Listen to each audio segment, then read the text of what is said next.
I think we're almost ready to begin. Yeah? Okay. And if you're there, maybe you could come in and give us a bit of an intro. There you are. Hello. Welcome, everybody. Thanks, Doug. Hi, everyone. Whether you're joining us online or in person, welcome to Concordia University's Fourth Space. Thank you so much for joining us for today's event, Growing Out of the System. This event has been organized by the Garnet Key Society. Just to help situate you, we are streaming to YouTube Live from Fourth Space, which is located on unceded Indigenous lands here in Tiohtià:ke, Montreal. Here at Fourth Space, we collaborate with our university community to mobilize knowledge by activating the many research projects, conversations, and initiatives in development across the university through daily activities such as this one. We are live streaming this event, this meeting. We welcome your comments and questions, however, with a raised hand or in the chat if you're joining us via Zoom. And of course, those of you in the space, if you'd like to participate, just let us know by raising a hand. We'll make sure to get a mic to you so that the folks on Zoom can hear you. All right, that's it for me. It's now my pleasure to hand it over to your moderator today, Yasmin. Welcome.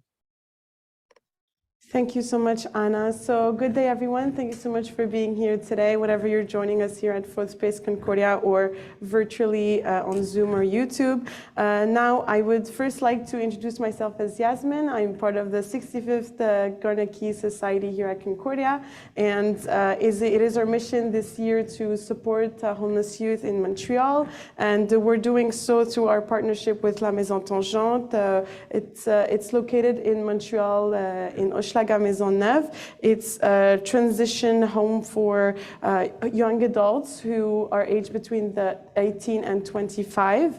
And they offer accommodations and they offer the ability to learn skills such as how to manage finances and provide them with housing. So without further ado, I'll gladly present our speakers here today. So we have Dr. Jayne Malenfant, Dr. Varda Mann-Feder, and Olise. So first, I'd like to start with you, Dr. Malenfant. So she used to be an assistant professor here at Concordia in the education faculty, where she taught 3 courses, including the philosophy of education. She's now teaching at McGill, and she's written multiple research articles focused on the topic of youth homelessness. So her own experience in homelessness has allowed her to engage with her research in a unique way. So can you please tell us today a little bit about yourself and your research, and yeah, feel free. Thank you so much, Yasmin. Can people hear me okay? I mean, I think that covers it. I think you gave a pretty good summary of my work. Yeah, my name is Jayne. My pronouns are they, them, or she, her. I'm from Kapuskasing, Ontario, but I've been here for about 6 years in Tiohtià:ke.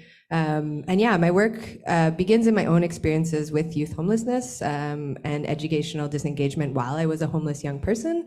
And now it really looks at the intersections between the right to housing, the right to education, and young people's experiences in systems, including the child welfare system, and really looking at lived experience leadership to change systems to better support young people.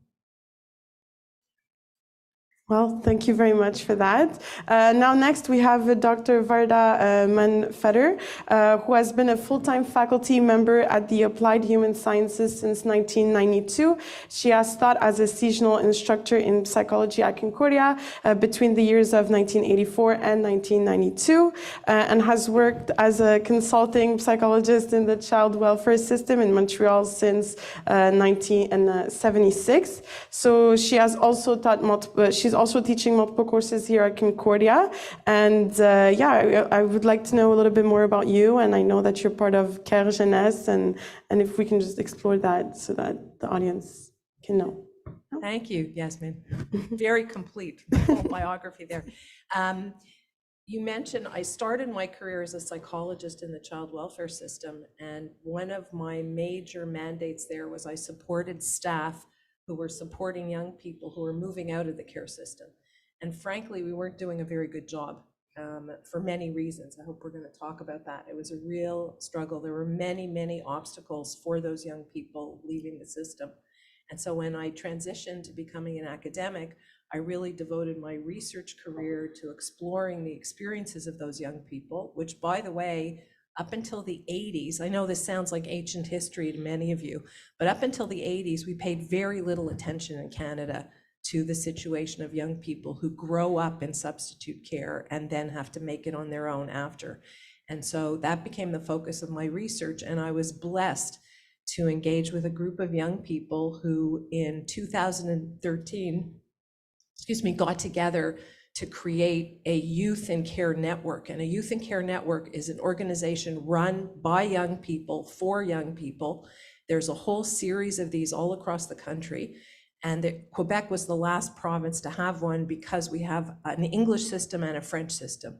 So bilingualism became a bit of an obstacle to organizing, but I'm very proud to say that I'm now the vice president of the board of Care Jeunesse. We're a bilingual organization led by alumni of the care system. We have 260 members, and we're really trying to do not only support young people coming out of care, but also we're trying to engage in advocacy so things change for them. Absolutely. Thank you very much for that, Varda.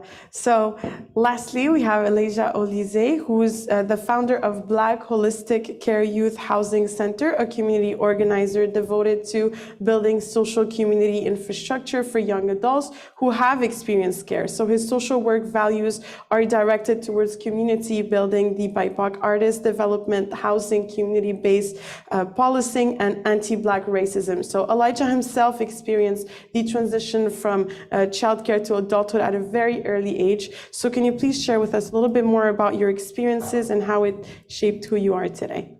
Thank you. So I'm going to start with my name, Elijah Olise, and I think that's a good way to start. I think because all these like mentions like in the bio, I guess like it seems to bigger than life in a way, but because like I feel as if I just tried to live an ordinary life, but it's not the reality that was presented to me growing up, right? As an adult, I've tried. Sorry, what was your question again? Oh, I was just asking if you can tell us a little bit about your experiences and how it shaped you today. Well, I mean, not a lot of time to do that one. I could really go through a lot of experiences, but I believe it's always this like an inner drive I've always had to like in the belief in myself, even when it didn't really exist around me. Can I use that mic? Is that cool? Yeah. Is this one better? Yeah, I think that one's a little. Yeah. Okay. So, and I just didn't. I adhere to my values and beliefs growing up always, and moving around the system. I think you have to hold on to something, and I've always tried to hold on to the healthier aspects of my environment, whereas it's something that it can be challenging, but like that challenge has allowed me to grow into the person I am today. I've worked to stabilize myself as a young adult, but all the while I was always like had my eye on post-secondary academic. School, like academic institutions as a way to grow. I never attributed growing only in these spaces, but I've valued having degrees. And, you know, my uncles on my father's side, they have, some of them have multiple degrees all around the world. And it's something that has a lot liberated them, right? And the idea of liberation is something that I've always also held on to as well, because I've never felt free, and I never felt as if I had the same rights as my peers, you know, because that is what happens when you're in care. Your rights are trampled on in the sake of youth protection and what is best for you. So I believe amongst those things are what have driven me to find my own path, my own way, adhering to my own values, even though it seems sometimes I shoot myself in the foot. People think I'm opinionated, you know what I mean? It gets in the way, you know? But I think like at the end of the day, it's where I want to be, and that's who I am today because of a lot of my experiences. But like I said, it's quite a bit of a question to answer, and I think you described myself any better than I could, so thank you. Well, thank you so much. So I'd like to thank you all for being here today. They're all very experienced people with a lot of knowledge, and I'm so happy to be a moderator today. And yeah, so we'll jump right into it with some terminology, definitions, and some facts. It's very important to be aware of the words that we're using, especially in such topic. And so we'd like to start with, of course, the question about which terms should we use, if it's youth homelessness, unhoused youth, and sort of start the conversation that way. So Olise, if you'd like to first speak on this point to just sort of guide us about how we should talk on this topic.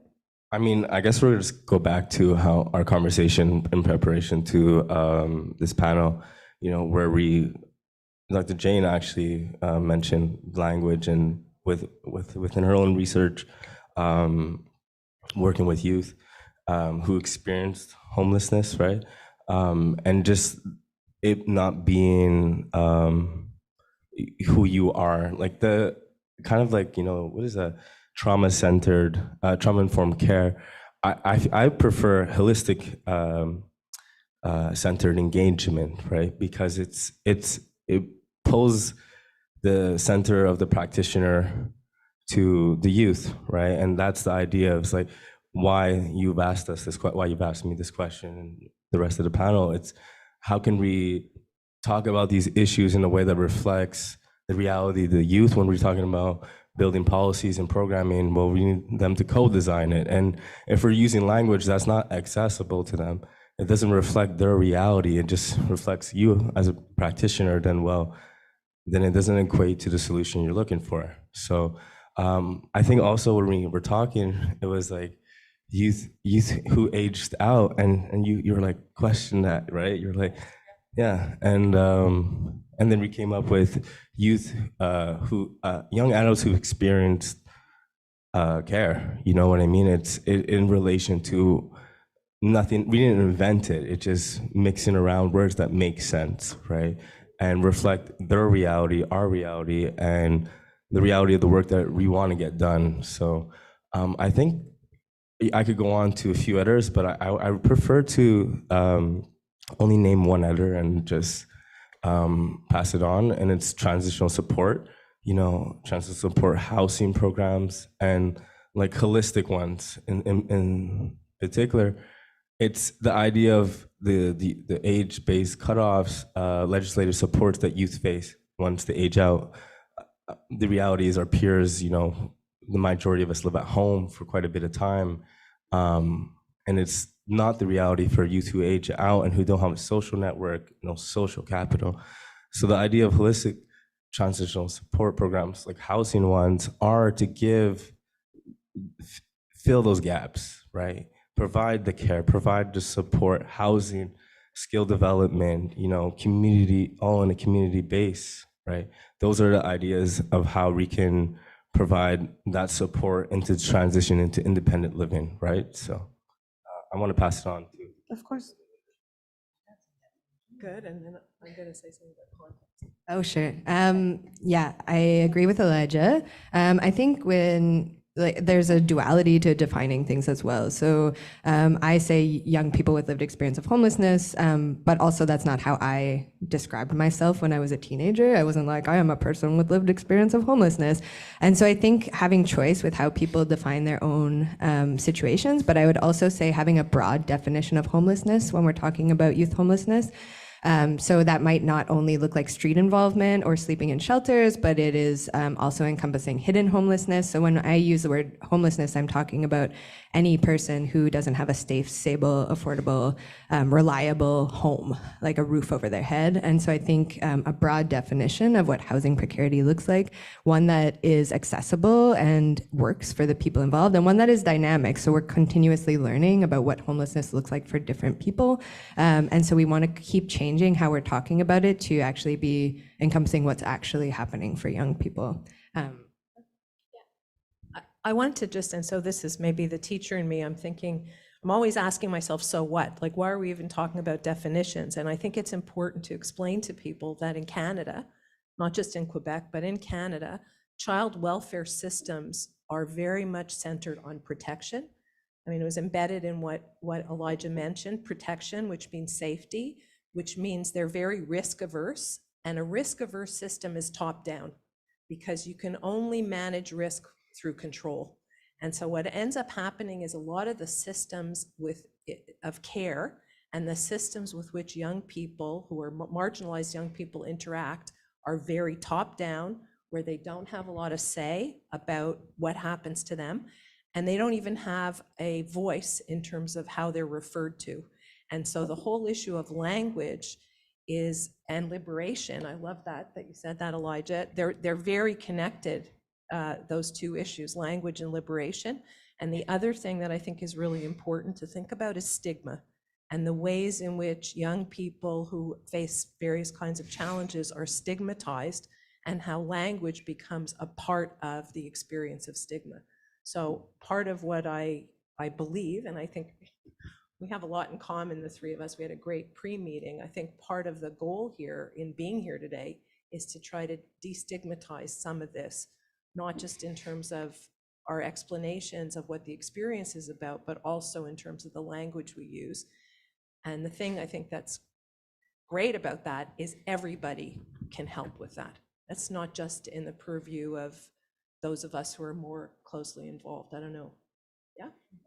Yeah, absolutely. Well, thank you very much. Very insightful conversation. And I think it's a good way to also start with our first part of the panel, which we will discuss really what are the current issues, what are the current problems that we have in Quebec and Canada, whatever you want to explore it. And what are the links, if you like, as a way to start this conversation, the links between childcare and, if you'd like to say, youth homelessness or unhoused youth, or so if you can just discuss that and how we've come to where we are today.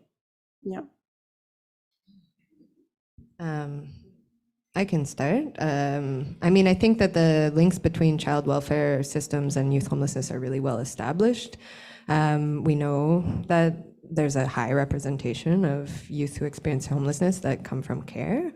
I think that, I feel like part of the issue is the ideas of like prevention of acting beforehand, and the child welfare system becomes a way that young people are, I think, deprived of not only a voice but agency. I think that it's a system that pathologizes poverty and barriers that are systemic, and so the connection between the child welfare system and youth homelessness is overt and is clear, in that there's a high representation of youth from care in youth homelessness populations. But I think it's also indicative of the institutionalization that happens to young people because they're not seen as agentic.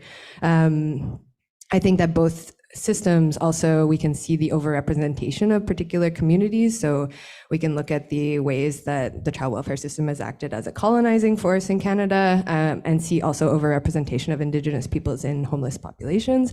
And we again can see that not as individual or family failures, but we can see that as systemic discrimination. Yeah, I mean.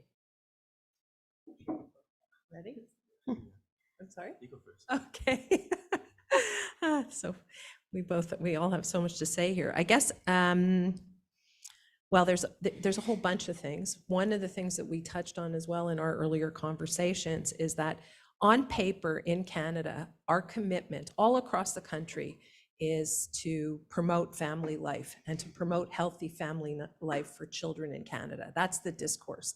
In fact, because the youth protection systems across the country are so preoccupied with risk and so pathologizing, what ends up happening is that the system actually disrupts families.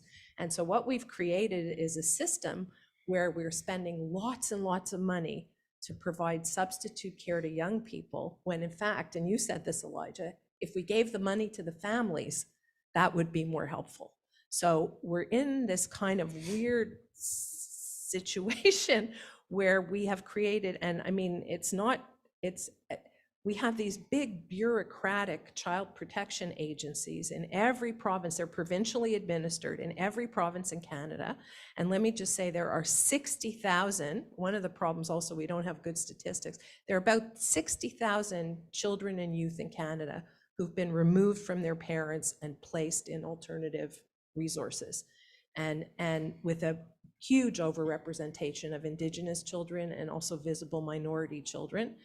And we have we've chosen to invest more in alternative resources really than in family life. So that's one problem, and that's part of, and the other thing that Elijah mentions that's really important is we don't provide any transitional support for these young people. So we place them in alternative situations, we remove them from their families, and when the services end, and by the way, Quebec is probably the place in Canada where the services end the earliest and the most abruptly. So we're like in the armpit here of the nation in terms of these services. Kids here age out at 18, okay? And they have very little support afterwards. In other places, you can be up to the 27 years old in BC and get some form of financial support. Here at 18, no financial support. There's some services that you might get, but no financial support. So that's the other problem, is that we take these kids away and we don't really behave. We don't bring them up in a way that's appropriate. And there's a phrase, to talk about definition, there's a phrase that's used a lot. I'm going to hand this to Elijah in a minute, which is we talk about corporate parenting. So in Canada, we have endorsed, even though we say we honor families, we want to support families, we have endorsed a corporate parenting model where, generally speaking, and especially in Quebec, I'd have to say, I'm going to be very rude here, I get angry because I've been doing this a long time and I'm fed up because I'm now engaging with people who are the children of people that I worked with when I was in the system, and soon it's going to be the grandchildren, right? So we suck as corporate parents. We have totally abdicated responsibility as corporate parents. These young people who we remove are our children. They're our children, and we've deprived them of their own families. So anyway, here we go. That's great. I mean, you really provided like the perspective of your years of work in the system, right? And I feel like this is a very welcoming space, whereas like in that organizational structure, it's not, that rhetoric is not repeated, it's not shared, held, or you don't feel like it just resonates. I mean, like, if you ask that question, it's a no-brainer to me, but I understand that I need to explain to other people why these are not just links. They're like, it's, I guess like, school to prison pipeline. It's very much the same, from care, prison, on the streets, like how experiencing homelessness, the standard of living. I was talking to a friend of mine who used to work with youth, like, but particularly those who are in more highly structured units and locked units. So they're dealing with young offenders. And he told me, he's like, the French system, they have better numbers. 70% of youth don't go to prison, and 30% do. So they're like, it's a win. And I was like, he didn't mean it in a way that he believed that, as like he valued that, but it's the rhetoric that's shared, in the workspace. But it was interesting because, he just got into McGill Law, right? And this is somebody I've known since high school. And I spoke to him about it, and I was like, would you be happy to not just be in jail? And you can imagine his reaction. So that was like, it just shows you like the disconnect, right? These are people, like, I really value this guy, right? But like, and I feel like, he separated himself from that space for a reason, and it's still like the framework he's viewing the situation from, until he's presented with another, an intersectional one. And I think like, when I think of my family, I have 5 siblings, right? 4 of which, including myself, grew up in care. I'm the second oldest. My older brother aged out, before myself, and he he was housing insecure. He went through a program that kicked him out because the program didn't allow for socialization past a certain time. I mean, like, you're an adult, man. Like, what do you, like, you're gonna tell me that as an adult, you can't invite a significant other, a family member even, let alone a friend to your home? Like, I think it was the reverse, the way I should have said that. But the point is that he got kicked out for that, right? And he's already leaving a system. He's like, is this gonna work? It's a weird dynamic. It's very sterilized living situation. And he's like, I ate some of his food. I didn't even know that was like his whole thing. You know, he got up, like, I told the social worker, and I was like, oh shoot, like, you don't have food. Like, he needed more after we ate a little bit because he just wanted his brothers to be at his house. But the thing is, it's like, I housed him when I turned 18. Actually, I moved out before I was 18 because I was like, well, you're gonna do it to me anyways. I might as well get it done with, get a little practice in. And I moved out July 1st, 2014, and I turned 18 August 29th. So it's not that much time ahead, but it's still. And, you know, within that time period, he got evicted from his first apartment, and I had to house him. Now my brother, he's incarcerated, you know, like, due to probation. Like, he broke probation over something for years ago. The thing is that this system will continue to bring him back in, and he doesn't see it as an alternative because the people around him in the prison are telling him everything but that. You know, like, his dialogue, everything starts to change. My other siblings have got to a place where they're housing secure, you know, now, but it's been years. You know, we're all in our 20s. My brother Daniel, he just got enrolled in school as well, and that he saw it as something I did as a mature student, and that experience really just sorry, you're smiling a lot, so it was kind of bugging. It was just like distracting me. No, the person behind you, but it's okay, no worries. Sorry, that experience just completely getting enrolled into school, it showed him a path to doing the same, even though he thought it was too late for himself, right? And he's a little younger, so I'm happy he got to do it a little younger than me, got back onto that track. And but the reality is that, like, I had so many of my peers who I grew up with come through my doors at different points for the first year or so, and it was really chaotic, you know, having that many people in my house. You know, when you think about it, you should always have a place to live. It should be your right. But a lot of people don't have to think about that as something that is a question. So when you don't think about a right, something that is not a right, but a privilege, but just expected or entitled to it, you can't imagine a reality that is anything but that. And so I say that to say, because from the ages of 20 to 29, you know, Canadian young adults are living at home, 42%, right? And that's not even considering the ages of 18 to 20. And these are pre-pandemic numbers as well, right? You know, there's numbers saying that 50% of youth who age out of care, 50% of youth who experience young people who experience homelessness are from care or have experienced care in some way, right? These are numbers that exist. It's not a reality that you know, because our reality is disconnected from yours, and that is also part of the problem.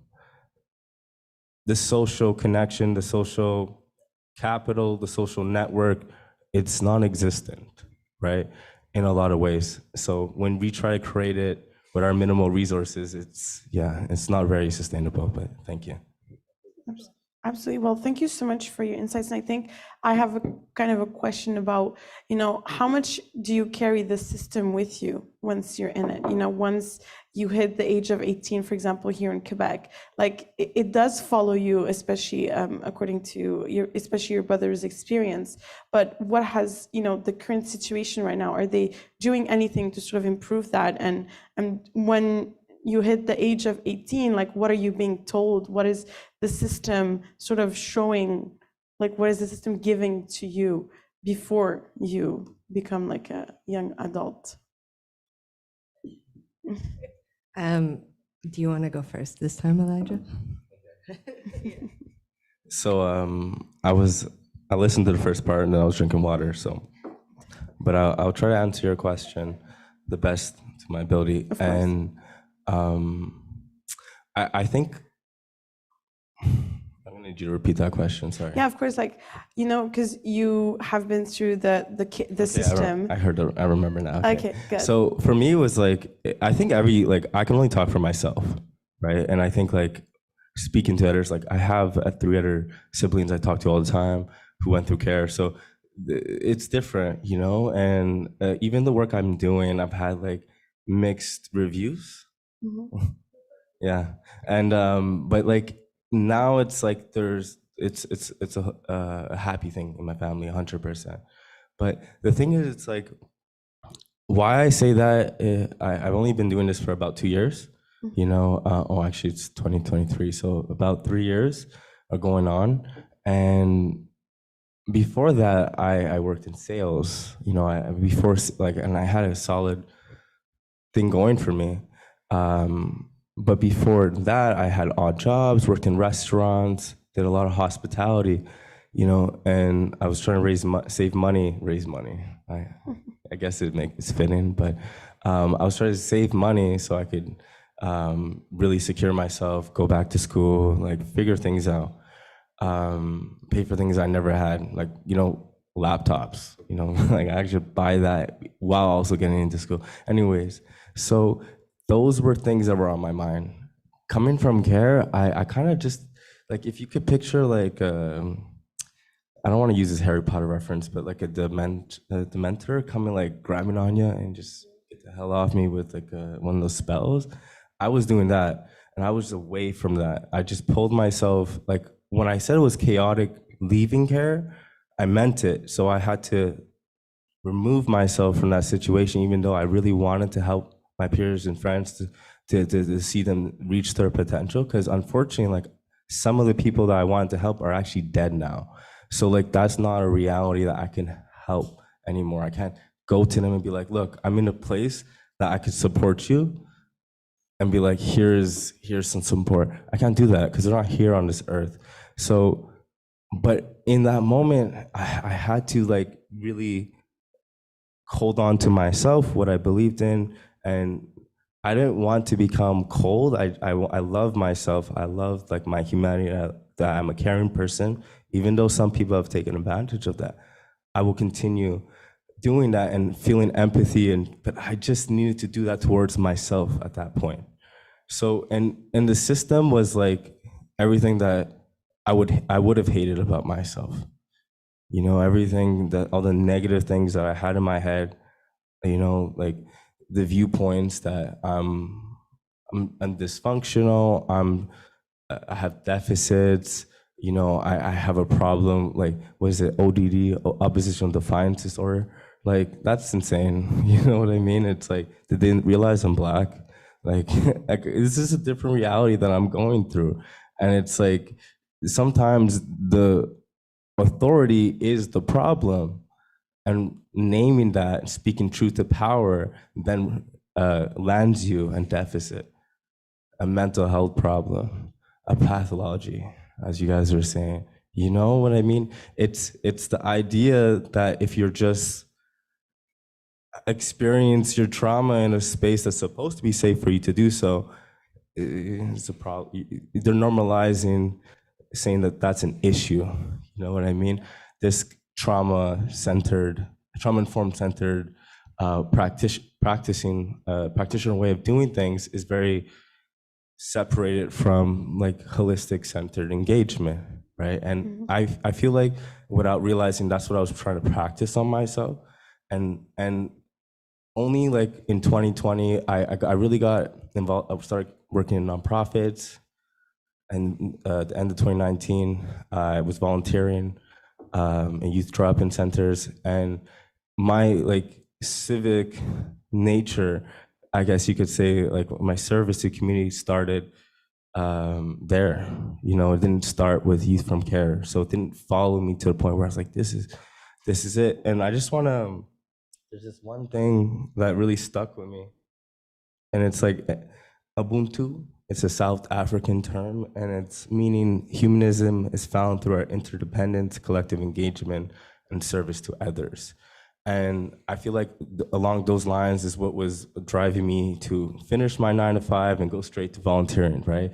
Because that's just what was calling me to that whole. And afterwards, I ended up getting in the streets for demonstrations against, speaking more truth to power against, municipalities, the government, police, and for me, it was always in the back of my mind, but the forefront was what I was doing.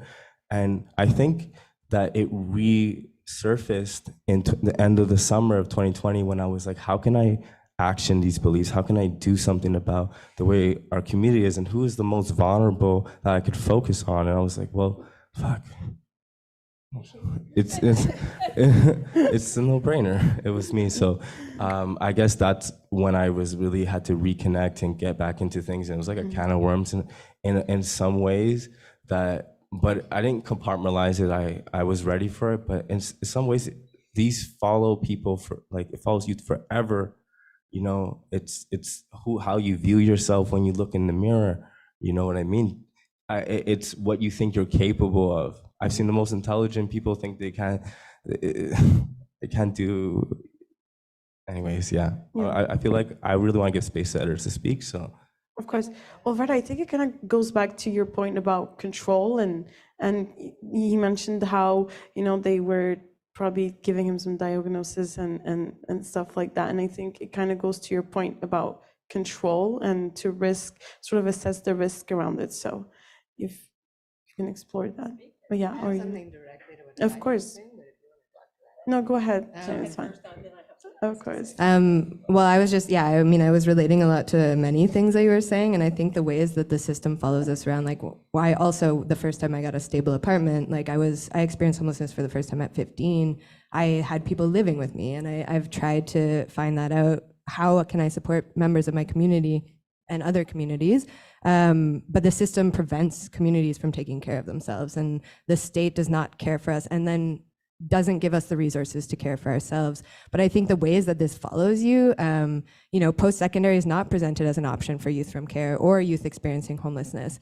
You get this idea in your head that you can't do these things, and then that's confirmed when you enter these spaces and they are not made for you. I think also speaking to the ways that communities are dying, part of being someone with lived experience of homelessness is that many of your friends are dead. And so even trying to work to support community against state systems that harm is like trying to plug a boat with a hole in it. Maybe there's dementors there too, but it's exhausting work, and communities don't always have the capacity to do it in sustained ways. But I would also say the way that systems follow, we can look at homelessness and statistics, which I know are problematic in some ways, but we know that if someone has their first experiences of homelessness before the age of 16, they're far more likely to have chronic homelessness throughout their lives. It's significant. And so that sets you up into a cycle of housing precarity, educational disengagement that follows you throughout your adult life and sometimes throughout your entire life cycle. And so things that happen to you when you're young can have significant impacts moving forward, not only in how you think of yourself, how others view you, but also the access you have to spaces. And I think your work and both of your work aims to change that, but it needs to change a lot more quickly. Wow. I could sort of, the good news and the bad news is I worked in the system, right? So I was part of that, which is kind of, anyway, not therapy for me now, but just saying, I was part of that. And it's really humbling to be here with the two of you. And so I could cite all the research that talks about identity development in youth from care and trauma and all of that. But it also contributes to stigma, and it contributes to a top-down view. And the bottom line is that we here in Quebec and in Canada, we're bringing up kids, we take them away from their parents, we bring them up, and we subject them to a situation where not only are they controlled, but it turns out that one of the most important things in a successful transition to adulthood is that the people around you express faith in your capacity to take care of yourself and in your capacity to accomplish things. And one of the things that people talk about a lot when they talk about care is that it is characterized by the tyranny of low expectations, okay? That we expect very little from these kids. And I was very, very blessed to be at a graduation ceremony of in Toronto. There's a group in Toronto called the Canadian Foundation of Children's Aid Societies, and they raise money to support youth from care through their education all across the country. And every year they have a ceremony where they have the kids who've graduated, and these are kids graduating from law school, from graduate school, from all over. And they had a valedictorian, this was in October, who got up and his whole speech was really interesting. He said, it's as if I was a fish my whole life. And then suddenly somebody said, you have to climb a tree now. But if you think you're a fish, you're never going to believe that you can climb a tree. And he said, all of us who are from the care system, who've been able to make a life for ourselves, we're like fish who could climb trees. Okay, we were never prepared for life, but somehow despite that, we were able to do it. And it takes tremendous strength and courage and clarity, and also I think resistance. You know, I think part of I was laughing when you said, what did you say, oppositional defiant disorder? You know, I have a colleague in the US who wrote a beautiful article called The Catastrophe of Compliance.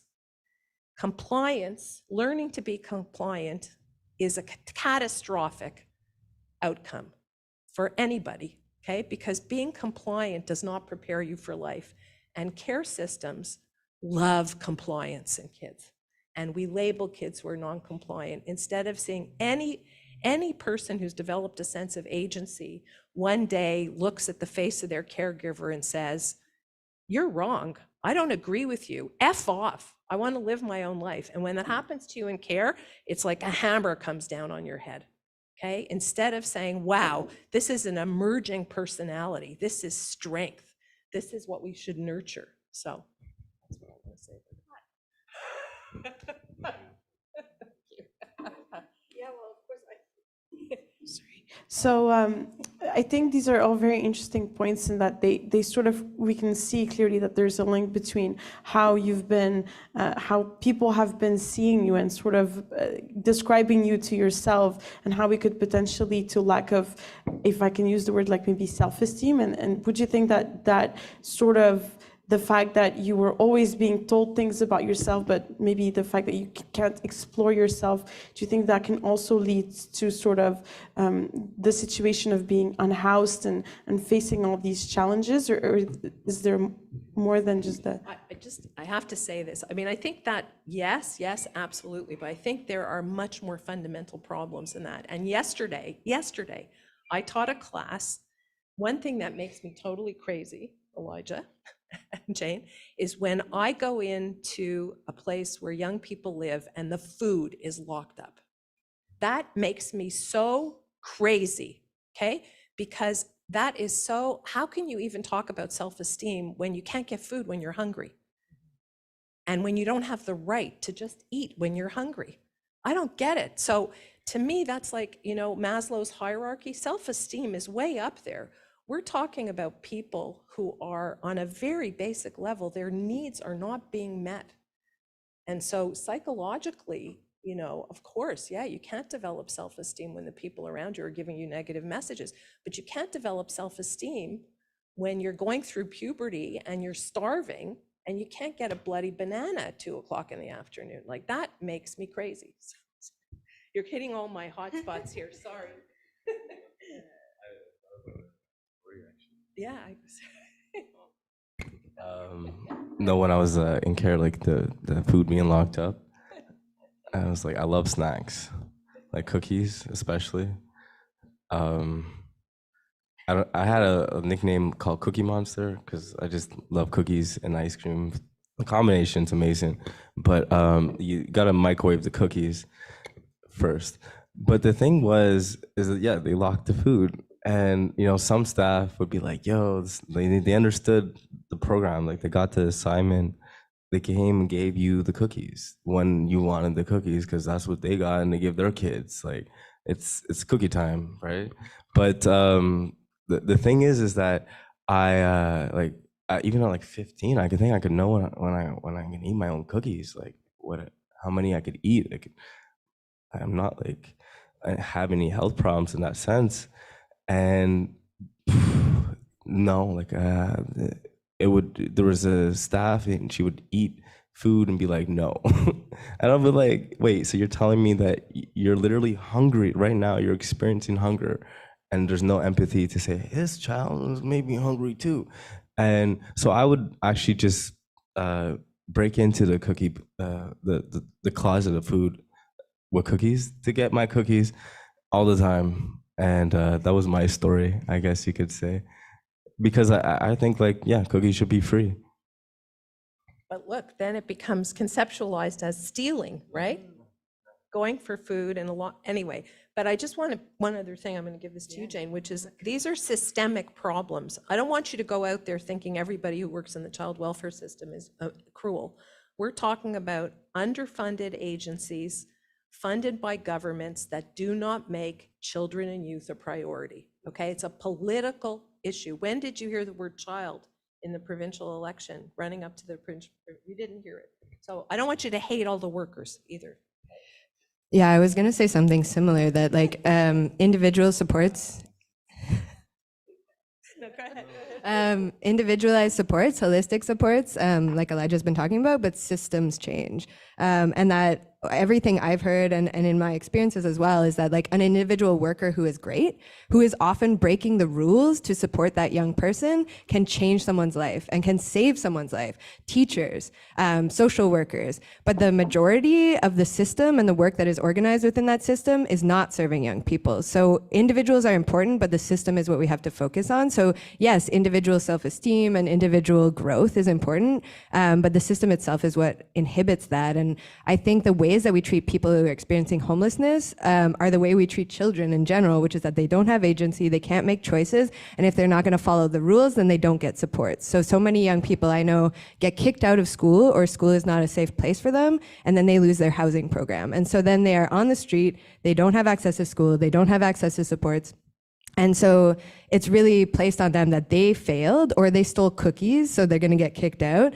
And we don't look at the system and how the system is failing them, but we look at that individual person and see it as a personal failure, and that has to be a huge shift, and not treating people like they can't make decisions about what they need. Of course.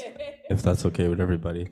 I would also take food and bring it back to my mom's house as well when I was in care, that because I would visit her on the weekends, and there was a lot of extra food. Food would expire all the time, and didn't make any sense. You know what I mean? Like, so also part of like my mom losing us to the system, she has to pay the system as well, because and also lose tax benefits.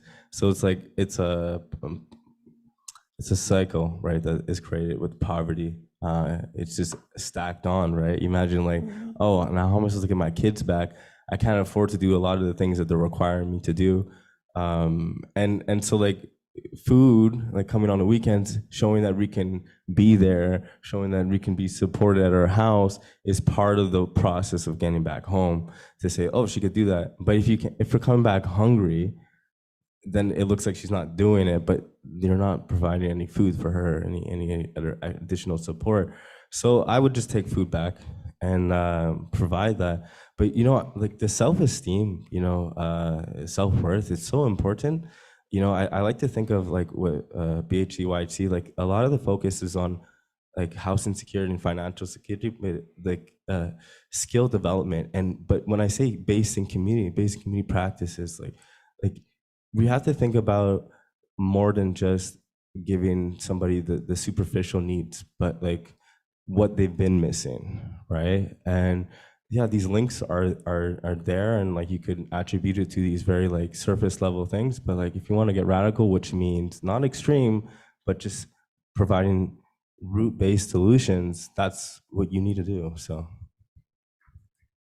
would you say that the system is primarily based on punishment, from what I understand? Like you've mentioned that if you get kicked out of school, you also would get kicked out of the housing system, kind of. So what's the like the main approach of this system? Like when someone would read through the procedures, or what's the general approach on, you know, how to support these kids? What's the government's way of essentially supporting according to the government? I think we have to be really careful, okay? I think, and Jayne said it really well, there are good people and there are good places, okay? So let's be clear. It's not like a total, it's not, but overall, okay?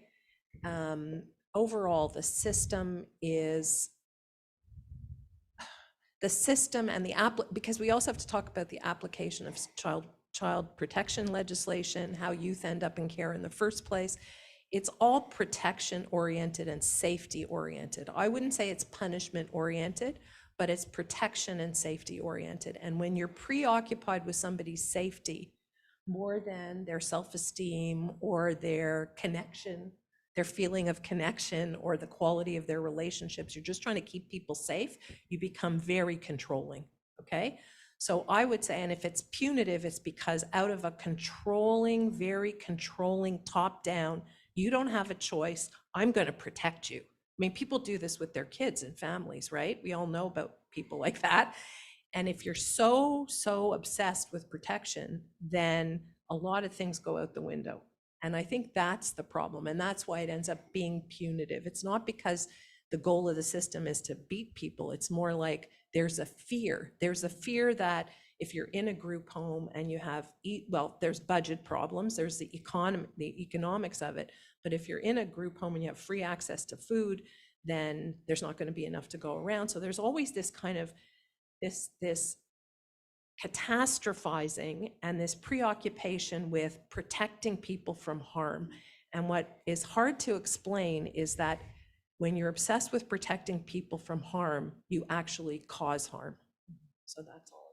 Yeah, I'll be quick. I know there's, anyway. One example I can give is in schools. So in Canada, including Quebec, there's absolutely no policies relating to youth homelessness in schools. Schools do not imagine youth homelessness as something that they need to worry about. If a young person signals that they might be at risk of homelessness, the DPG gets contacted, so the Child Protection Program. And so I spoke with so many young people. I myself was one of these young people where they didn't say anything was wrong because they knew that the only reaction would be to contact child welfare or some other kind of enforcement. And so they would keep things quiet because they might have seen in their life cousins or friends be taken away from their families. And so they wouldn't say, hey, I think my family might lose their home, because the only response was contacting child welfare. And so this is a point of possibility for changing things. But as of right now, it's seen as a punishment by young people as well.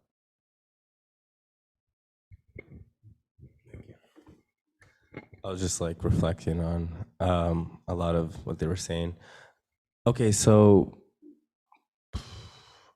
within the system, I mean, there's like DYP, Department of Youth Protection. You have, well, that's changed now, but when I was there, and they have a name, Basha Youth and Family Services. It's supposed to be youth protection, but the idea of family services was always like ironic or funny to me because I'd never seen that, you know. I mean, I have a big family. My mom really could have used that.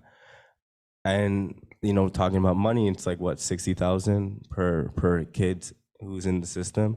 Like it's like you're enrolled in some fancy university or something, but you're not in Harvard. You're in a random place that doesn't make sense because your family's somewhere else and you want to be there. But the idea of like group homes, when you could provide like communal living for families who need support as a possibility, like what are you designing? What is the outcome that you're looking to create? Are you looking, this control that you've talked about, what direction are we pushing in?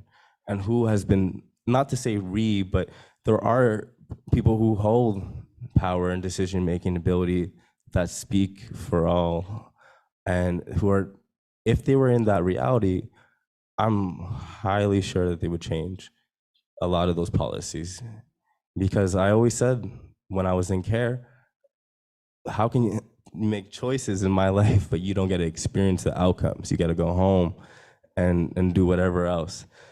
And I have my social worker from when I was younger apologize to me, and she's like, you're just trying to like hold us accountable in a sense, and it's like, but that apology is very late for me. So sorry, Karen, but yeah.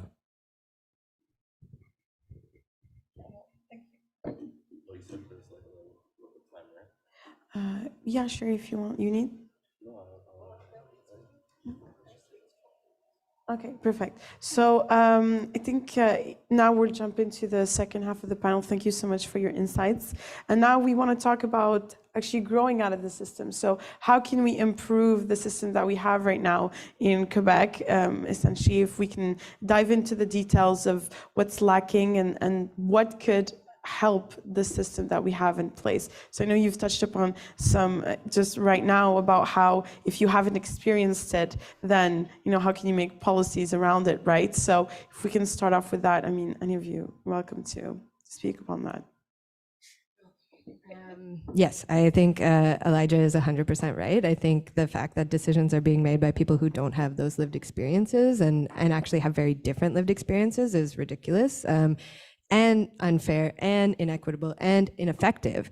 We know that this doesn't work. So there has to be measures in place. And some of those measures are, how can we support people from care and people with lived experience of homelessness to access education that allows them to enter these spaces? But then how can we also change those spaces so you don't need a PhD to sit at the table? I did that, and I have seen how it's changed where I can access and how I can advocate. But not everyone wants to do that, should be able to do that. So I think lived experience baked into how we structure systems is really important. A lot of my recommendations for doing things differently aren't in the child welfare system, but are rather in the education system, which I see as a really important point of prevention. So if schools, where young people often already are, can be spaces of care and community and support rather than places of punishment and exclusion, then that's a really important point. We see this in other provinces, we see this in other countries. If there can be school-based prevention and supports, often families are supported well before they experience homelessness or they're separated. There's some programs called Family Reconnect that are being piloted elsewhere, where that's it. At the point of intervention, the family is given the supports they need, whether that's mental health supports, whether that's financial supports, educational supports, food supports. So making sure that the materials are met for everyone to be as well as they can be, and then continuing to assess from there. And so that is something that I think Quebec could be doing. There's capacity there, and I think just making that shift is really important.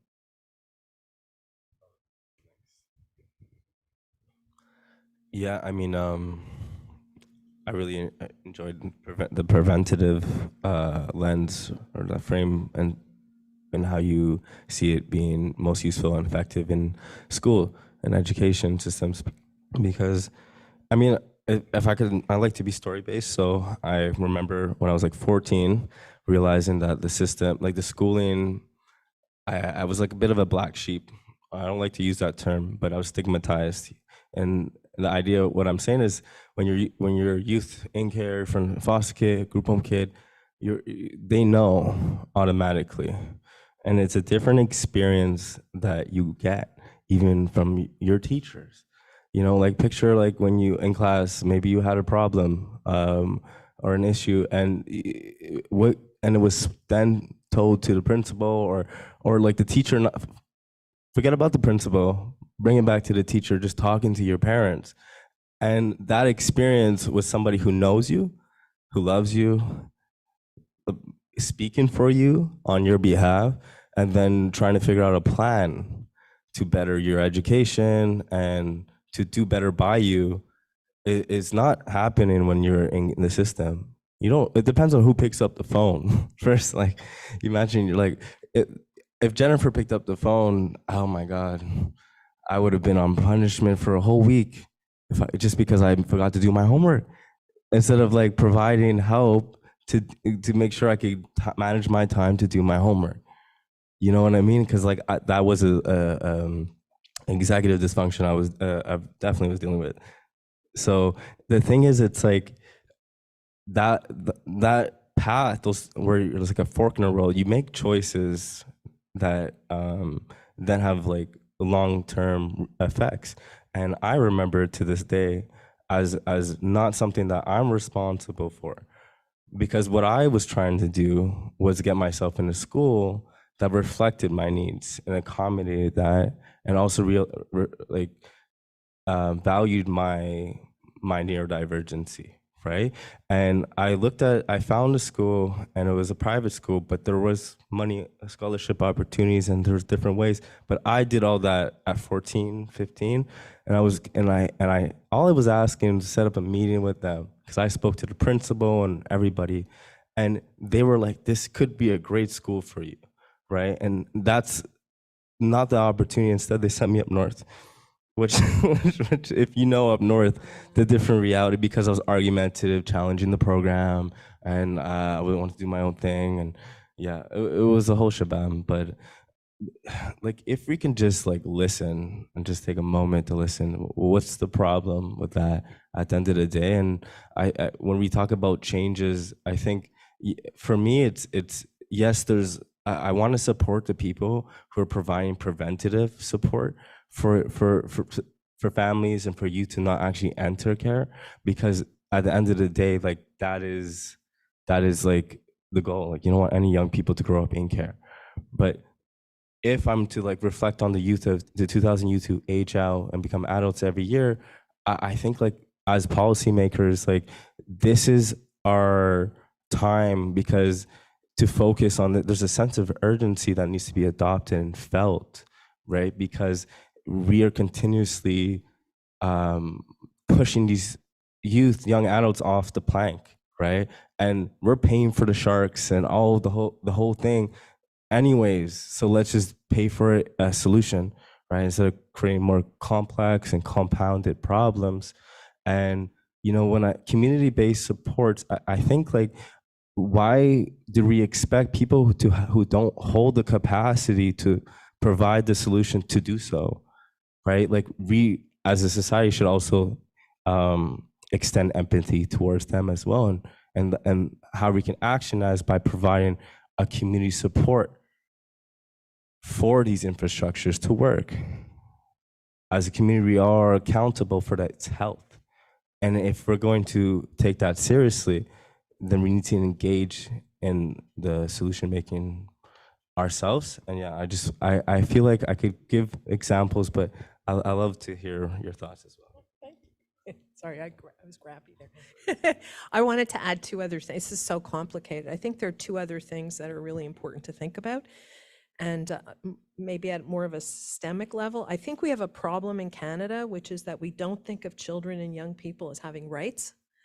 Canada was, there is a UN document, UN Convention on the Rights of the Child, that was adopted, I don't know, about 10 years ago, maybe, Jane, I don't know, and UN countries signed off on the convention, and the convention isn't just a passive document, there's an accountability built in, so that every country that signed, that was a signatory, gets a report card. By the way, the US never signed, Canada signed, the US never signed. Anyway, Canada has crapped that. We'd flunked them out of Concordia based on their report card, because they now have been reviewed 2 or 3 times, and the reviews are getting worse. So that the record of honoring child and youth rights in Canada is abysmal compared with even other, Canada's a rich country, one of the richest countries in the world, and we have an abysmal record of dealing with child rights. So that's for every child, not just children in care. If we look at the rights of looked after children, it gets even worse.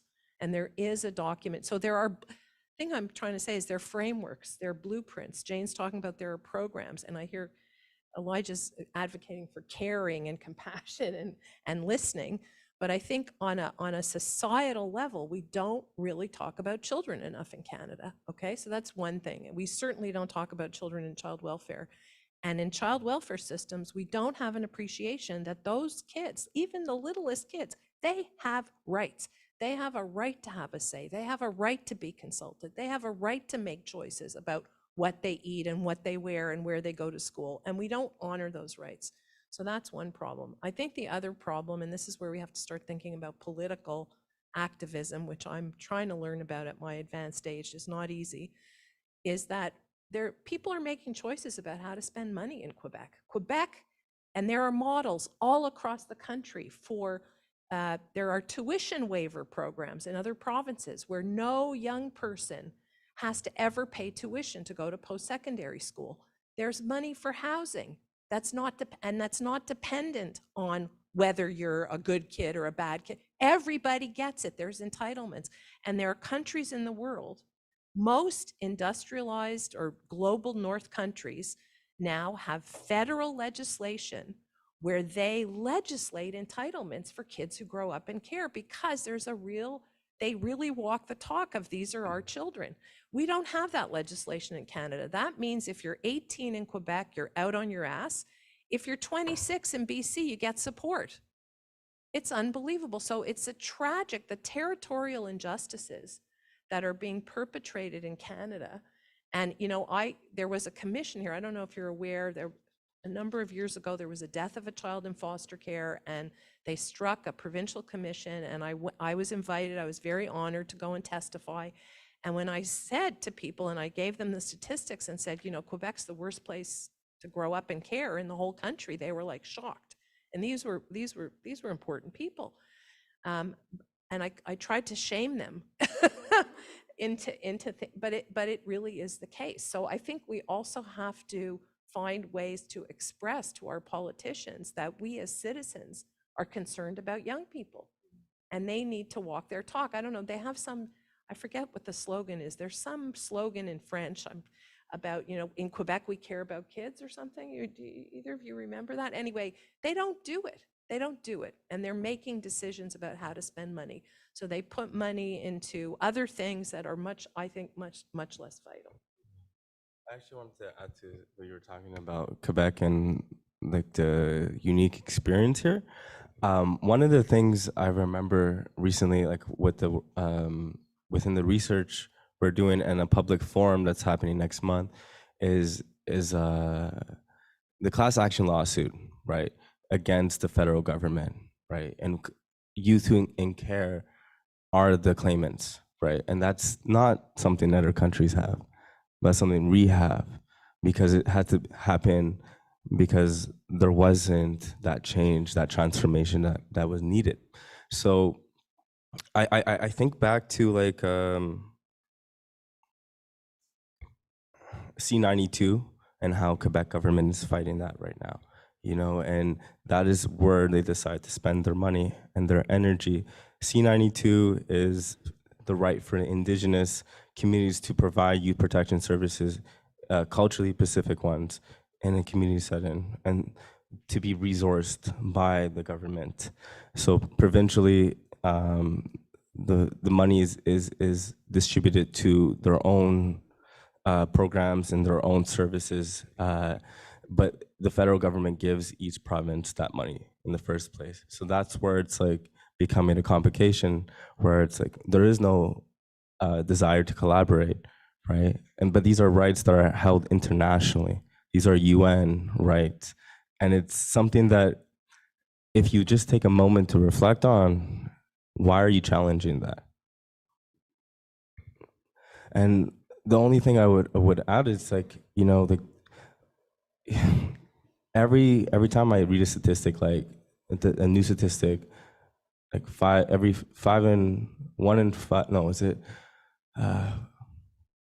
Yeah, anyways, I don't really want to go down that path right now. The point is that in care, we are situated around the problem, whereas like outside of care, the transitional support programs aren't in people's minds. And I think like when Varda was like talking about compassion and listening and all those different humanistic values, it has to be centered in a space, a housing, right? And that is the programming that I'm looking to be part of the solution, right? And make an ecosystem, create an ecosystem of support in a way. And that support will extend to youth in care, right? Will help youth who are coming out of care get ready, develop their readiness, right? And I think like that's Absolutely. Well, you brought up, different provinces like such as BC, and just a question here, like, is there a country that maybe Canada can, I guess, get inspired from, or if there's a country out there that's doing it right, and if there's a way that we can at least know about different ways that it's being done out there. I think there are many countries that do it better than Canada. I have to say that I'm part of an international research consortium of researchers who do research on the transition from care to adulthood. And so I meet with people from many other countries in the world. There are a whole bunch of countries that are doing better than us. Brazil, which is a poor country, just adopted new national legislation around entitlements for youth leaving care. Romania, which used to be thought of as the worst place because it was an orphanage-based child welfare system, they are totally revamping their child welfare system, and these are countries that don't have the resources that we have in Canada. Even the US has federal legislation, and it isn't equally good in all parts of the US, but California has done some amazing things. So there are models out there, and truthfully, I was, again, privileged to be able to consult with some of the lawyers who wrote up the recommendations to the Laurent Commission. That documentation is easy to find if you want to find it.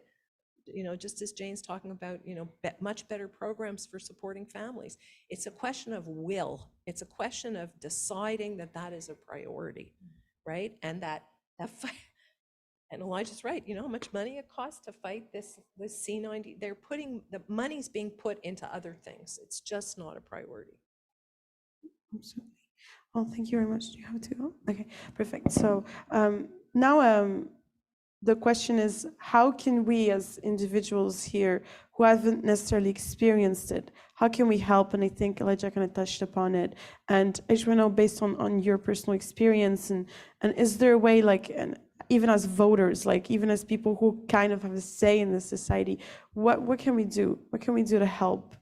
Everyday action, or, if it's about, I know it's a lot about question about funding too, but then do we have a say in it? And how can we make sure that our voices are heard as well? I do have to leave shortly, but very quickly, I would say education is a huge part of it. I think, Elijah, you've really highlighted how it's difficult to make decisions or act on something that you don't understand.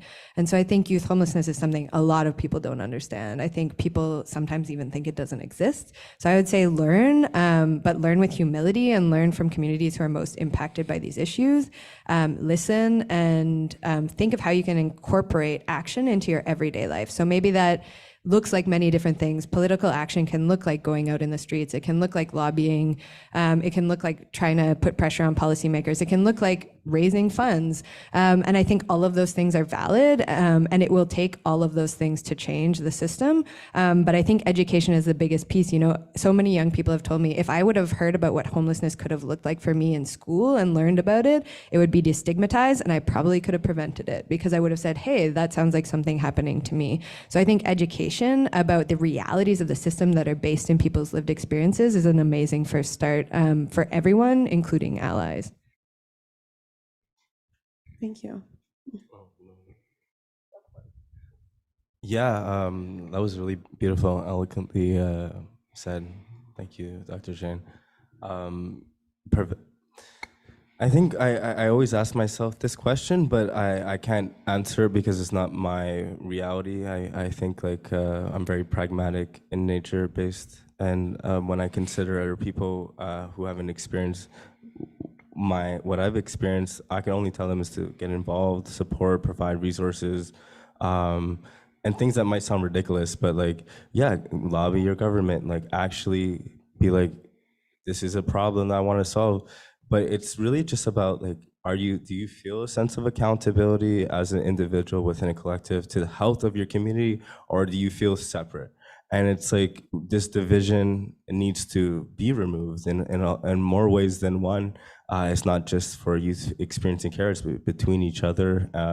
If we're gonna end up giving any kind of real supports, that is what is necessary. And what I mean by that, it's like, I could talk all day about all the different things like mentorship. Like if you have skills, like provide those skills to youth who are seeking that learning, seeking to acquire them.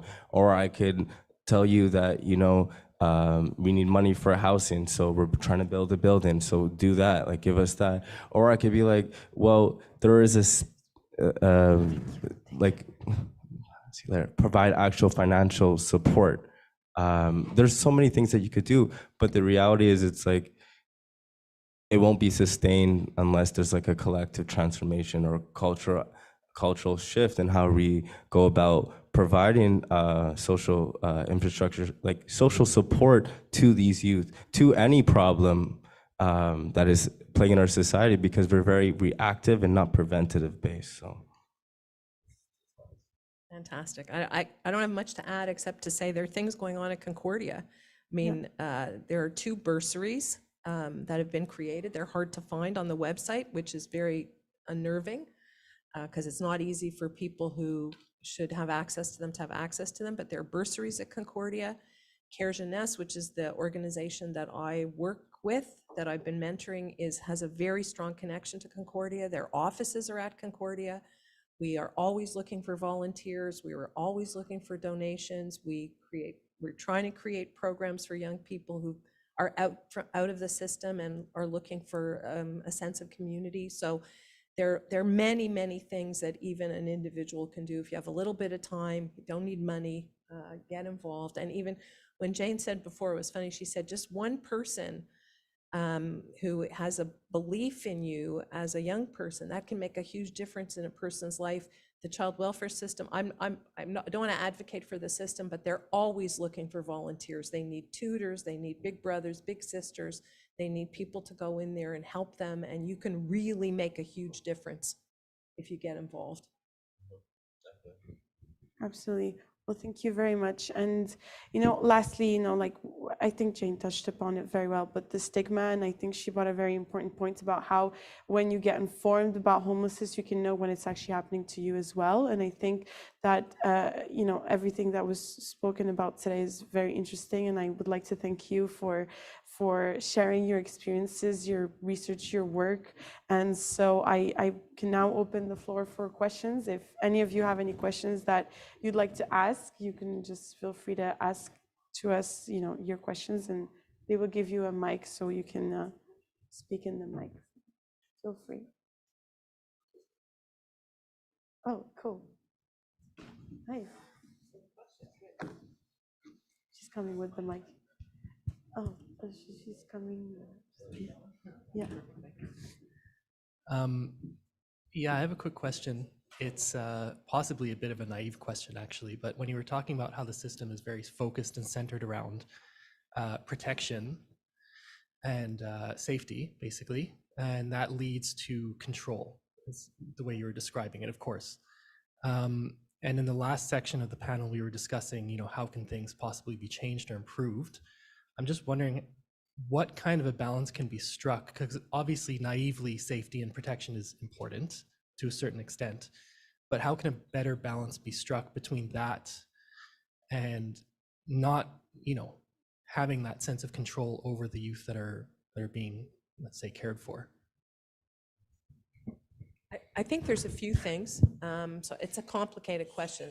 There's no easy answer. I think, and I want to say that I think the people who work in the system are well-intentioned.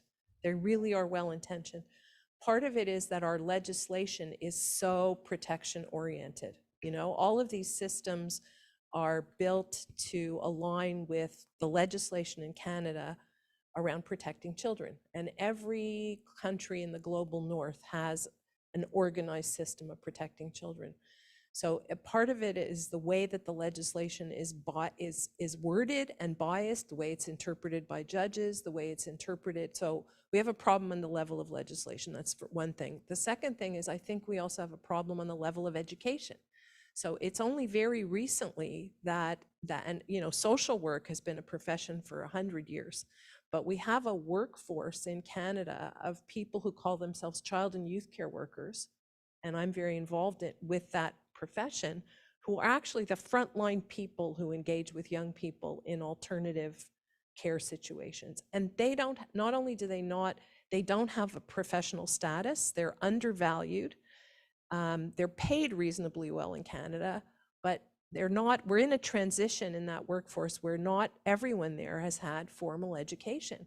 So I think it's a pretty, I know I don't want to sound arrogant or patronizing, but to be able to understand the relationship between safety and promoting voice and autonomy, it's a very complex thing. It's very sophisticated conceptually, but even on an emotional level, to be able to manage yourself, because I think it's, even as a parent, okay, and probably most of you don't have children, that's probably the hardest thing to accomplish as a parent, is to strike that good balance between protecting your child and allowing them the space to be who they are. And when you translate that into a structure, an organizational structure, it's even more complex. And the other thing I wanted to say is that it's not just that the kids don't have a lot of say, the frontline staff don't have a lot of say. So these are very top down, and there's a group at Cornell University in Ithaca, New York, that have developed a model of residential care where what they do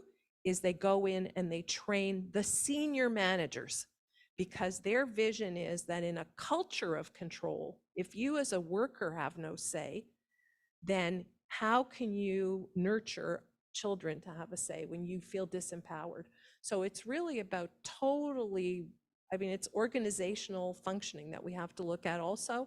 And yeah, so it's a big, big question. We have to look at all levels of the ecosystem, if you like. We have to think at a macro level, and we have to look at organizational structures and how they're constructed to, and there are a lot of people, and probably the most famous researcher in the world who deals with the transition out of adulthood from care is from the University of Chicago. His name is Mark Courtney, and he is a big advocate of guaranteed minimum income and of let's not put the money in the programs, let's give the money to the families. So there's many different ways to think about that. We have to really shift our thinking, get off this sort of caretaking, caregiving, expert model of we provide. We have to sort of turn that upside down. So it's complicated, but thank you. I don't know if you want to say something. Yeah, I mean, I was listening to a lot of what you were saying, so I'll give him a chance to repeat the question. But no, you're so right when you talk about rethinking and reframing the issues, and by doing that, we'll reach the solution. But sorry, I have a little gas in my chest. Could you repeat your question, please?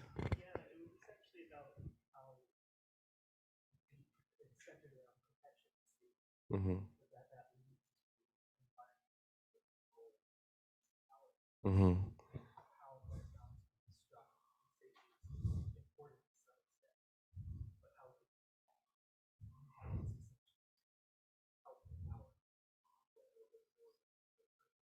Yeah, I mean, I want to lean into what Varda, what you were saying about legislation and how it's interpreted and biases that are held, but in like a morally just way, or at least perceived to be.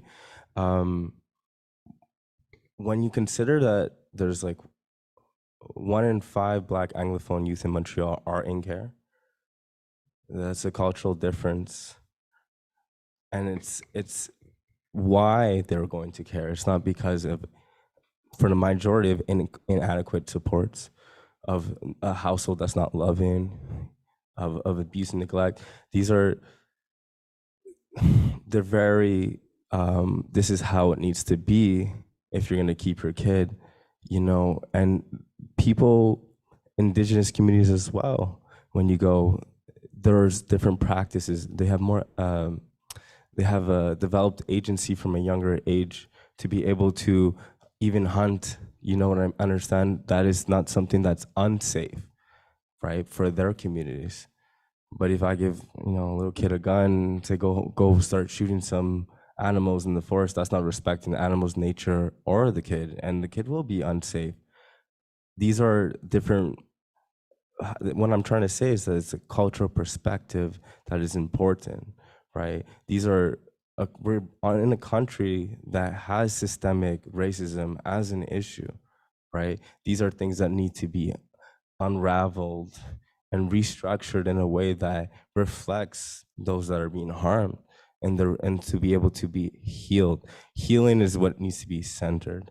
If you're not thinking about healing, you're just thinking about you're thinking about the wrong thing. You know, it goes back to trauma-informed care. It should be based in holistic and healing centered engagement. And when you reach the youth, you're not thinking of all these questions. You're like, how can we get the resources to provide the solutions? That is the reality. And I think to myself that, you know, all these amazing researchers, they have all these different models that exist, but if we're going to continue to allow those who are disconnected from the reality of those who are providing the services and receiving the services, then you will continue to create complex problems with your so-called solutions. And it has to be in a way that those who are at the epicenter, who are at the eye of the storm, whatever you want to call it, who are there. And if not, then it will continue to be a burden and of dollars that are coming out all of our pockets in this room at the end of the day. So. Yep. Thank you. Oh, we have 2 questions. I am Arokia. I'm a PhD student at Concordia. I come from India, from the province of Tamil Nadu. Why I mention my province is, I would like to give an experiment took place in the province of Tamil Nadu. You might have heard about Children Neighborhood Parliament. So it is an initiative to address the issues of the children at the grassroots, at the neighborhood, with the help of the local community leaders and families. And for that, United Nations awarded our province for the good things done to the children. So children, they also become aware of the societal issues and also how to contribute to the neighborhood. So they are taught to be responsible from the younger age with the collaboration of political leaders, community leaders, and the families. Why I am sharing is because the topic itself, I was confused. Because today we are talking about networking leadership in managerial level, right? Why can't we take the system also as a partner, as a collaborator? Because this system came into being because of certain situations, right?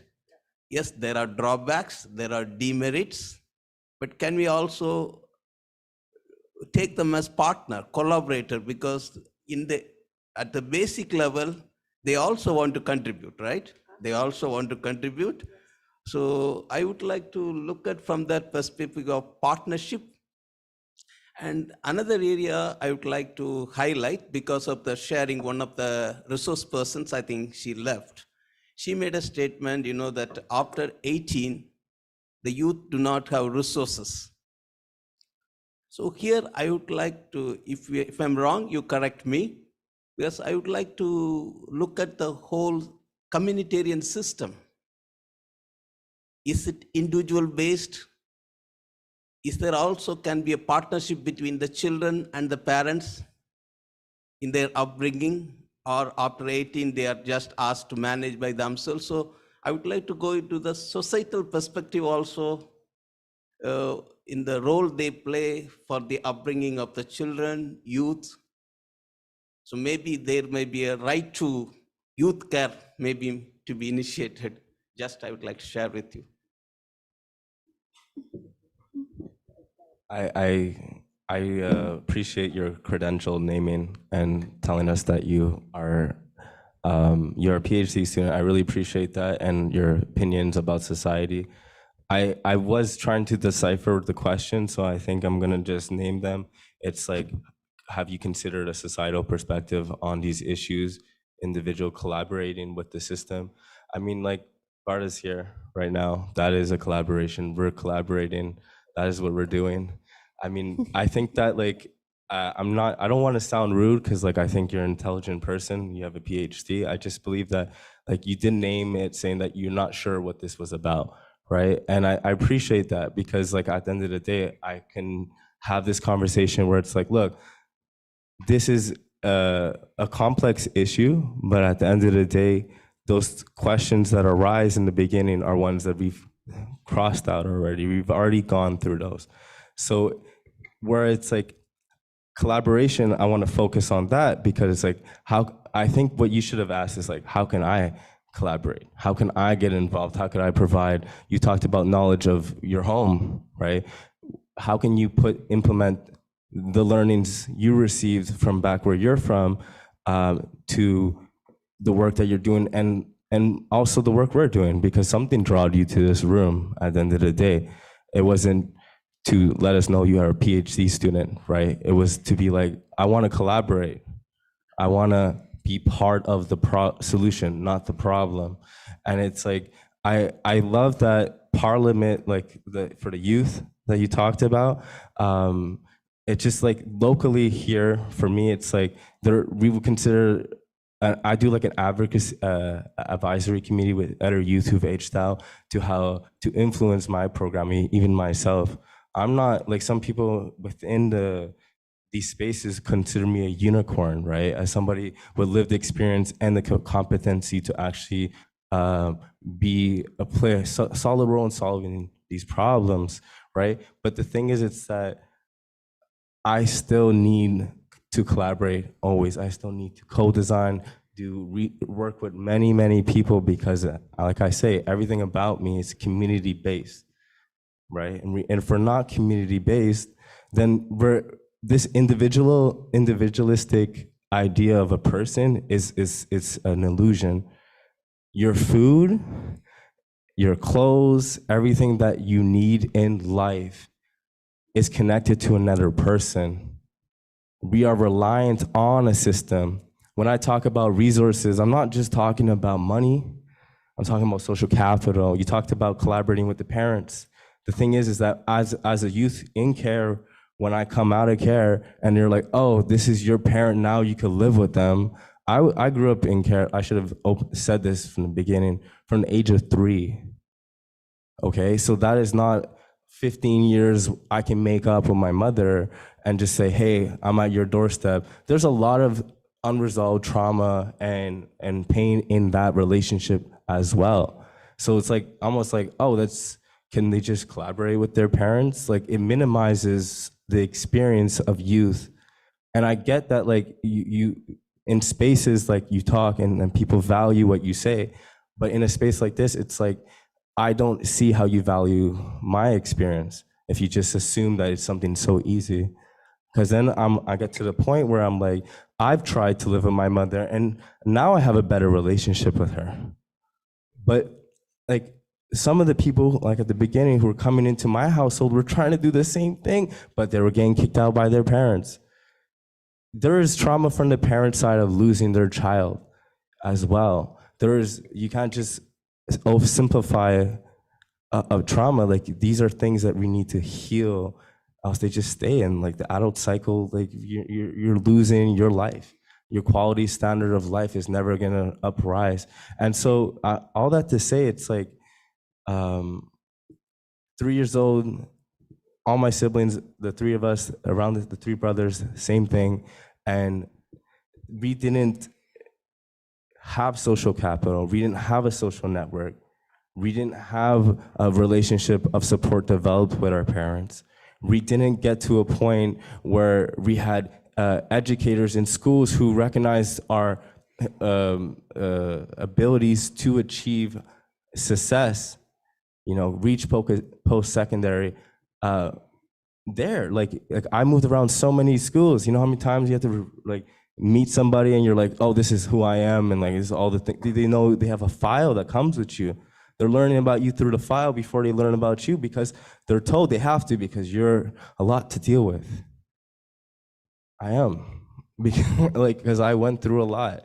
But the thing is, it's like, and I'm not the only one. And I think like, I know that your intentions And it goes back to intentions and like of the people in the system, like and those working private support, they can be really well-meaning. And I know that question didn't come from any malice, right? But the thing is that impact is so important. And we can't ignore that anymore. And that's what we're here to talk about. And it's like collaboration. What kind of collaboration are we looking for? Is it one where the power dynamic is not a power struggle between those who are the institution and the community, where it's equal and it's like it's a knowledge exchange, it's sharing? Are we providing each other resources that we're lacking? That's what I'm asking. Is that what you think of collaborating? Like, I'll let you talk now because I kind of went off a little bit there, but here you go. No, you didn't at all. I think it's very, very complicated. I think that's part of what I heard you talking about is the complexity of that. And I think I would be really sorry if people left this presentation thinking that in a very dichotomous way, the system is bad. And, I think it's a very complex situation. And we're talking about institutions nested within legislative and political structures, nested within a cultural orientation around what we feel about. I mean, that's the thing that pisses me off the most is I don't think that we really honor young people in Canada. I don't think we do in a real way. So how can we build systems when they have no voice, they have no agency, they have no power, and the people we hire to work with them have no agency, no voice. So these are very complex issues. So I think probably, and the other thing, so thank you, Olise, is that I do collaborate with the system. I'm still involved in helping people in the system. I consult with them, I work with them, I'm supporting staff who are working in transition programs from my position as a Concordia professor. So, and I'm trying to educate people from the system. We have a graduate diploma in youth work where we have a lot of workers coming in, and we're trying to talk to them about empowerment and about caring and about and resistance also. The people in the system have to also resist on some of the constraints that are imposed by. And I was thinking about the question about the legislation. If you read the youth protection legislation in Quebec or in almost any province of Canada, talks about risk, talks about compromised development. There's nothing about caring. There's nothing about agency. There's nothing about respect. There's nothing. It's all about managing things that go wrong.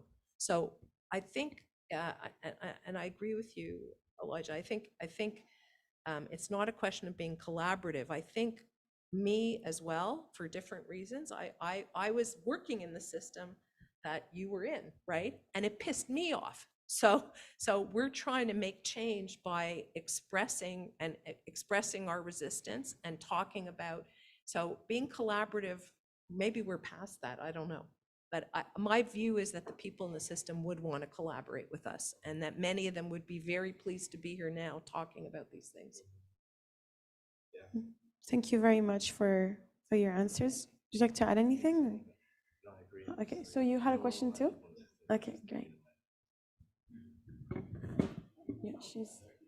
Yeah, she's coming with the mic, yeah. Are you? First, I want to thank you for all your inspiration and your stories, because like right now I can really relate to all of your talking. Because I'm currently living in this kind of a transitional social housing. So I kind of, I had a trauma at 3, but I have cultural background in China. So I didn't have the chance, I grew up I had education stuff, I'm immigrated here until something happened, until pandemic actually, but I have my trauma, healing myself. But through the process, relationship with parents, whatever. But now since I moved to Montreal, I experienced the system, the homeless in the shelter, now transitional. And currently right now I'm experiencing the top down, the organization, how I feel like I'm currently living as a child, the child within me want to voice up.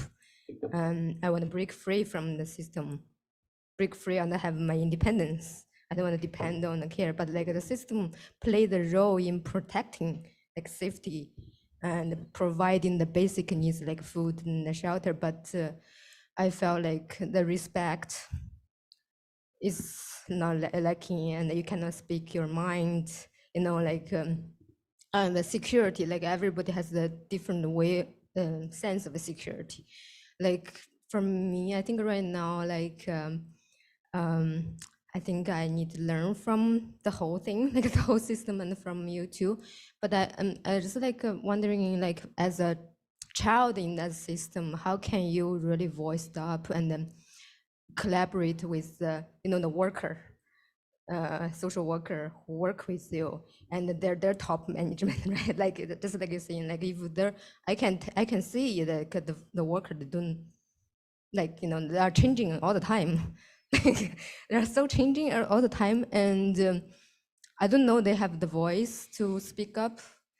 But like I think the management is also having difficulty because if you are under the system, like you are saying about the nest, like under in the provision, like the policy. So I think just like from my perspective right now, I'm having difficulty right now, like while I'm managing my emotions, like, you know, I'm managing my thoughts, emotions, understanding the whole situation, understanding my own like childhood trauma playing the role in the situation.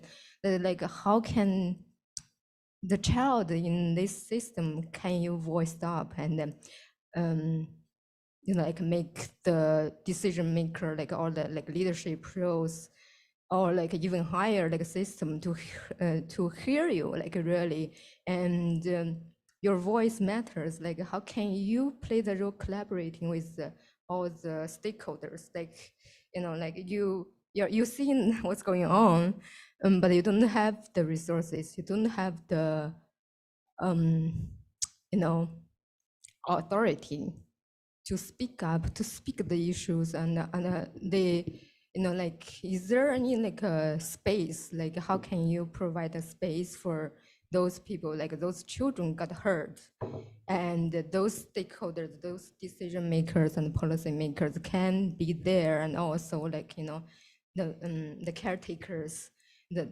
different levels of the system, like to know what's the reality of the children living in that situation. I think I need to hear, maybe like you can have some advice for me.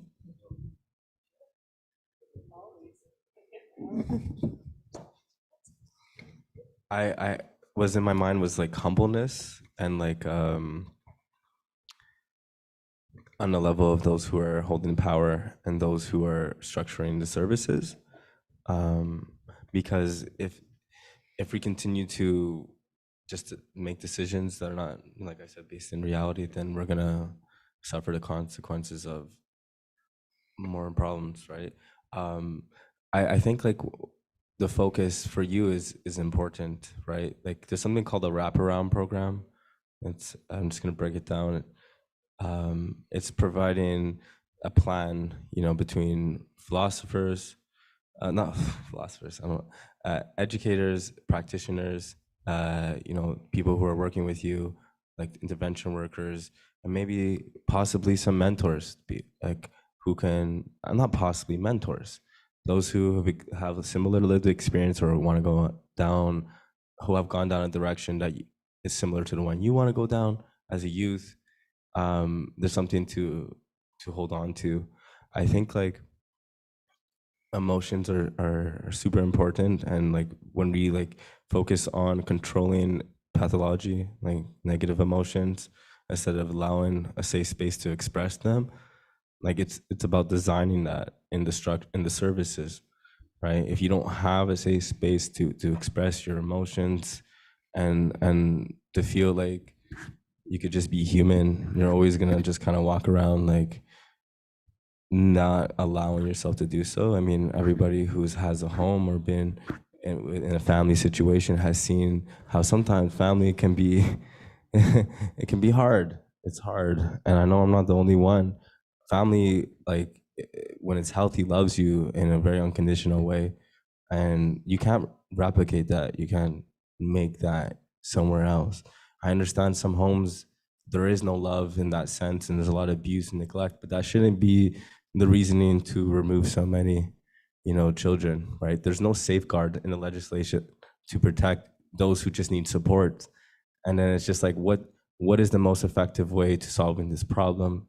I mean, we live in a city that the municipal Montreal government has provided funding, $60,000 for a salary of 3 people, I think at least, that are homeless liaisons, right? Instead of that money could be going to directly solving homelessness and providing supports, right? And for me, I understand that there is a necessity of people who are going to provide, are going to be like working and with these people who understand it and who have the skills and learnings to do so.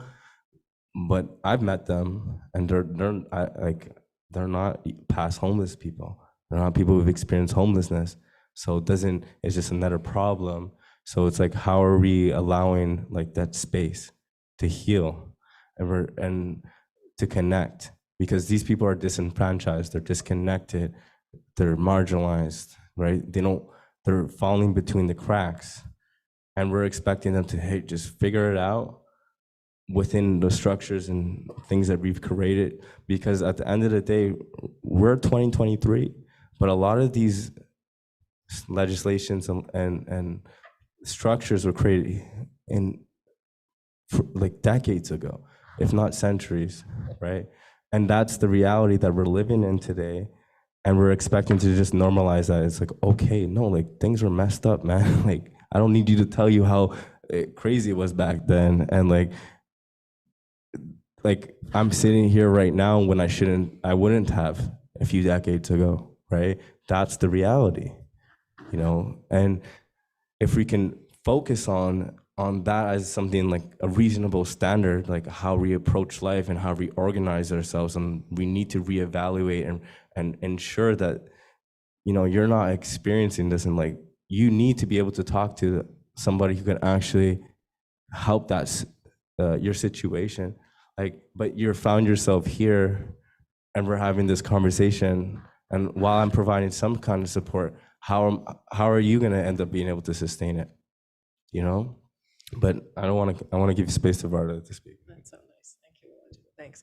I was going to say that, we've been talking about the downside of legislation. In Quebec, by legislation, all the major health and social service institutions have users committees. They have committees where the users are represented, okay? They also have complaint procedures. Now, that's not the best way necessarily to advocate for yourself, but every young person, even the youngest child in care, has the right to make a complaint. And there are commissioners of complaints whose job it is to investigate those complaints. And I know some of the people in the English system who do that. They are very compassionate. They are very powerful advocates. So I think another way to approach things, and I love what Elijah says, but I think, and there's always a risk when you make a complaint, right? Think about yourself even as a student making a complaint to Concordia. You're not beloved when you make complaints, but it is your right to make those complaints. There's an ombudsperson at Concordia. There are these commissioners of complaints. So I think I would encourage you to try to find out, or anybody to find out about what their rights actually are. And, for example, in the agency that I worked at, the English Child Welfare Agency, the complaint procedures are supposed to be posted in every unit where children live in the English system.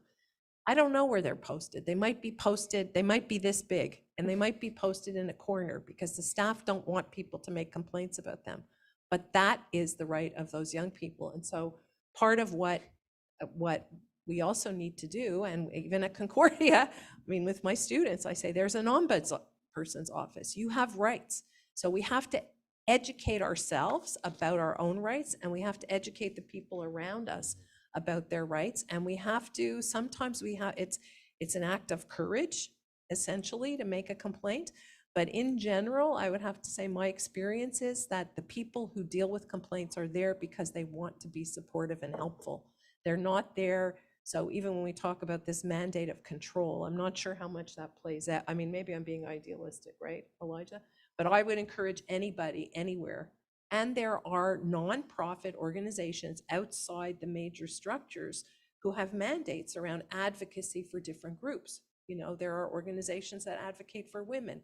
There are organizations that advocate for people with experiencing housing security. So it's a question also of finding the resources that can support you in terms of helping you to, you know, care jeunesse. One of the things that we aspire towards is that we can help young people who are experiencing difficulties and who feel disrespected, who feel like they don't have a voice, and we can help them.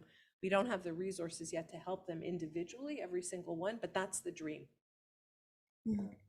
I wanted to actually like add to that, but like I love that it was so like important to identify the actual resources within the structures, but outside the structures, because like I mean, if you're negotiating your salary and your work environment and your benefits, are you gonna ask get your boss to negotiate it for you? No, you get a union rep, right? And the union rep is somebody who's one of you, who represents you. And I think you know, yeah, like just that's the only thing I want to add to that. Very good. Thank you very much. Do we have any other questions or anything? I don't know about the Zoom. Is the Zoom okay with the questions? Okay. Anyone on Zoom with any questions? Well, meanwhile, I mean, I have sort of an insight, but I don't know if I could sort of jump in here. So I went to like a Muslim elementary school, and it was a fear of the parents, the DPG. You know, you hear DPG, they are very fearful because indeed they are part of, obviously, a visible minority, part of a religious group, and we have parents have tendencies to, you know, approach parenting differently. And in some cases, it was a wild fear that they would take away the child and the child wouldn't be able to see their parents and sort of grow without the culture, without the religion, and then be thrown out of the system. And under these conditions, you know, especially at a very young age, you have a lot of decisions to make, and you can easily make the bad ones. I mean, I'm thinking back on myself at 18, I made quite a few bad decisions, you know? And then, because I mean, I'm going to give birth in April, and I was told that there's a social worker at the hospital in the birth unit. And I wasn't sure why is that. And she mentioned certain cases of, you know, mothers that consume, or if there's a smell of, you know, drugs on the father or the mother, they would start to ask questions to the mother and sort of start their investigation from there. And myself, I was kind of shocked, and I'm like, this starts at such an early age. It starts at the first minutes of birth, that if something's wrong with the parent, they're going to ask you the questions, they're going to do a follow-up, and you might just end up in this system. And unfortunately, because of maybe something that happened at the wrong moment, you're stuck and you sort of face all these challenges at a very critical age of your life. So I just wanted to share my insight on that. And actually, that actually, the phone call actually happened right before a meeting. So I was like, oh, it's a good thing that I'm going to discuss this topic, because then we don't know about these things. And I think just hearing everything today has informed me as a future mother as well about what can happen and the risks too when you come from a different culture, a different background, and all the vigilance that came with immigrants coming into this country.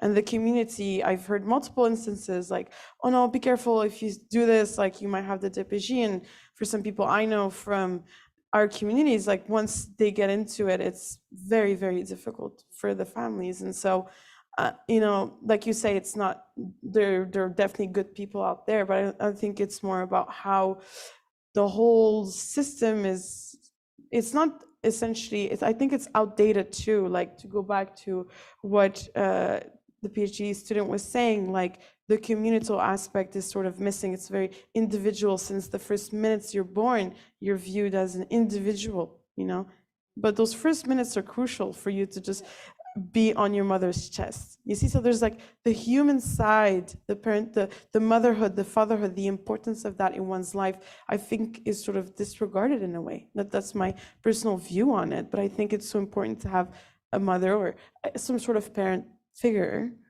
Well, but the other thing, it's really interesting when they do studies of parenting capacity, what the most important aspect is of being a good parent? Having support. There you go. So, even that we individualize. You're not born knowing how to be a good mother. And the people who struggle are the people with the least support and the least access to resources. And that's where we have to talk about poverty and all that. The only other thing I want to say, and I guess I want to reassure you, is it's not that easy to have your child taken away. It's not, the workers from the DPJ have a legal responsibility to align with, again, this very risk-oriented legislation. So I don't want you to worry. They don't, and also they don't have the resources to take everybody's baby away. They're really out there, really trying to identify who's at risk. For sure. Yeah, but again, if you have a support system, that is critical, and that's where we're talking about support to families, right? Right. But I think just the fact that their presence is there, and